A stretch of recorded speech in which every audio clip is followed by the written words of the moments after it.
So in this segment, we're going to be discussing Boris Johnson. He keeps pushing the Northern Ireland Protocol bill, which allows ministers to unilaterally rip up parts of the protocol, and he keeps claiming it's a great bill, and he won't back Rishi Sunak's current negotiations with the EU. And in my opinion, he's undermining it. But this video is not. It's not great. It's important that we wait to see what there may be. But I think the best way forward, as I said when I was running the government, is the Northern Ireland bill, which cleared the Commons very comfortably, I think unamended, when I was in office, and that's because the ERG and the lunatics backed it. It's because you had an 80-seat majority power, something on that level, only a few months ago. So I think that's the best way forward. So you can't guarantee to back any deal that he comes up with? Well, I think the best thing is to continue with the Northern Ireland bill that we agreed, and it's a very good bill. So just before he kind of mentions that he thinks we can still bully the EU, and based on what he says here, it's just really bad. Fixes all the problems. It solves the problems that we have in the the Irish Sea. It solves the problems of paperwork, VAT, and so on. It's an excellent bill, and doesn't set up any other problems in the economy of the whole island of Ireland. So I'd go with that one. What was that? In the economy of doesn't set up any other problems and so on. It's an excellent bill, and doesn't set up any other problems in the economy of the whole island of Ireland. So you can see his kind of demeanour changes when he says that. It's very weird. I'm not a body language expert. I think a lot of that is hokum, or malarkey. But the problem is, right, he's saying it will cause no problems, on the island of Ireland. Like, if you get rid of that border, right, all right, if you get rid of that border, where does the trade border go? It's got to go, a border will be put up there. And you can try and blame the EU for that, or Ireland, but you're forcing that situation to happen. Because they'll be in breach of WTO rules, amongst other problems that they would have. But, the idea that it wouldn't impact Ireland, the island of Ireland's madness. Genuinely, some of the stuff he said here, that the bill fixes all this stuff, the bill doesn't fix anything. What the bill does is allow ministers to unilaterally get rid of parts of the protocol. So that means if they want to change the rules on VAT, they can do that. And he says it doesn't envisage any problems. That there'll be a trade war. So any goods going from Northern Ireland into Ireland will face checks, will face certification, all the kind of checks that we face for goods going to France. But on top of that, there will be tariffs put on, because we will be in a trade war. So this argument, the two economies of Northern Ireland and Ireland are very much intertwined. All of the arguments they make around the Irish Sea border, there is milk that is farmed, or however you want to produce in Northern Ireland, and that milk is then taken to the Republic of Ireland to be processed into milk, so pure, pasteurized milk, cheeses, all of that kind of stuff, and then it's re-exported. Some of it is re-exported back into Northern Ireland and sold there as pasteurized milk, cheese, butter, things like that. I think Ireland has great butter, from what I've heard. Kerry Gold, shouts out to them. The Americans love it, but the idea that it wouldn't impact the island of Ireland's economy, it's madness. And you can see his demeanour changes. He's very calm here. So on, it's an excellent bill, and doesn't. The bill is trash. The bill is trash, because then you're still relying on independent ministers to deal with whatever it is he wants them to deal with. And the idea that the EU will give us a better deal because we've bullied them is nonsense.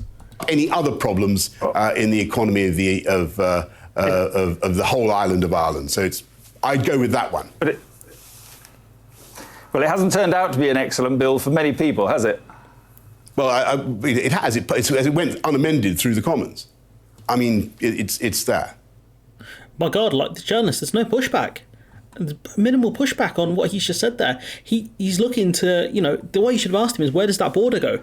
What happens then? The idea that, let's go back there. Honestly, this is, because I got up to about here when I was listening, just to make sure the audio's okay and stuff, and the key arguments, but this is mad. VAT and so on, it's an excellent bill. And then he goes off the deep end completely. And doesn't set up any other problems in the economy of the whole island of Ireland. So I'd go with that one. Of the whole island. Wait, sorry. And doesn't set up any other problems in the economy of the whole island of Ireland. It's madness, absolute madness. The two economies are intertwined, whether he likes it or not, whether unionists like it or not. there will be farmers, manufacturers, and other people within Ireland that will be impacted dramatically, and Northern Ireland here. God damn, like, and if the UK can't set up a border, because if we do start checking goods on that border, which, as a WTO member, we really should be doing because of most favourable nations, and of course within the trade deals, countries want to know where the goods are coming from. The border posts will get shot down. Like, this is absolute lunacy. The idea that, we wouldn't police the border, like, it's madness. The PSNI aren't prepared for that. You're asking for so much trouble to happen. That this idea, is just madness. He's pushing, the first bits he was pushing were crazy. The rest of it is like Arkham Asylum levels, like Joker levels of nonsense. The idea that it wouldn't impact the island of Ireland's economy. It will do major damage to it. There will be a trade border put up. There will be a hard border put up, most likely. And he could argue, that's on the EU, but it's not. It's on us. We envisioned that. We made that situation. If you shoot someone and they die by bleeding out, you don't say, oh, they bled out, that's why they died. What caused the bleeding out? What caused it to happen? Absolute madness, this man. Honestly, we're going to play it again. Just because the lunacy of this man. It's an excellent bill, and doesn't set up any other problems in the economy of the whole island of Ireland. So I'd go with that one. Madness, absolutely. And the idea that, because it passed through the House of Commons without being amended, that means it's great. You have a massive majority. Of course, not going to go amended, especially when you got the ERG and the lunatics running the whole thing. God damn, it's just wow. Things like slavery went through. I doubt with any amendments either. It doesn't make that slavery a great. The slavery bills are great bills, were they? Genuinely astonished at this. And the way his demeanour changes and everything. He just kind of lights up when he's talking about this nonsense. I envision no problems for the island of Ireland economy. I'm amazed, people. Absolutely amazed and astonished. This is nightmare stuff. Just quickly, I just wanted to add on to this video about Johnson. This whole situation happened because of him with the checks in the Irish Sea. All of the problems arising for Stormont, the DUP, all of this happened really because of him. If you think about it, he was one of the main campaigners for Vote Leave. He was the one who ran on getting Brexit done in 2019, using the Northern Ireland Protocol, claiming he got Brexit done, voting through the withdrawal agreement which contained the Northern Ireland Protocol and all the checks in the Irish Sea, and now he's backing an agreement that gets rid of the checks in the Irish Sea, completely reneging on the agreement he claimed was oven ready and brilliant, and causing absolute even more chaos for the country. If you think Brexit is bad, if he gets rid of, the Tories get rid of the Northern Ireland Protocol, get rid of the checks, the paperwork and the VAT and all that kind of stuff, it's going to cause a trade war, and the situation we're in now will be so much worse if we enter a trade war. Absolute nightmare scenario for the UK if we enter a trade war, especially then if we get taken to the WTO as well and get other problems from that. But honestly, we are heading into a nightmare scenario, a trade war, international condemnation for potentially breaking the Good Friday Agreement.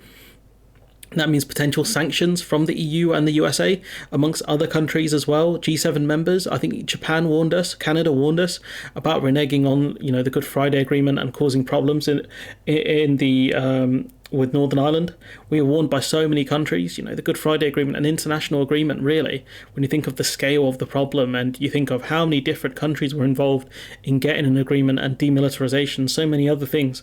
This man's a lunatic. He's an absolute lunatic. He makes the Joker look sane, genuinely. And the Joker, he ticked off Superman. God damn. Anyways, I'm gonna leave it there. Let me know what you think in the comments below. Like, comment, share, subscribe. Just madness. I fail to see the logic here.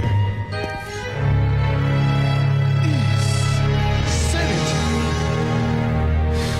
The price to pay for power.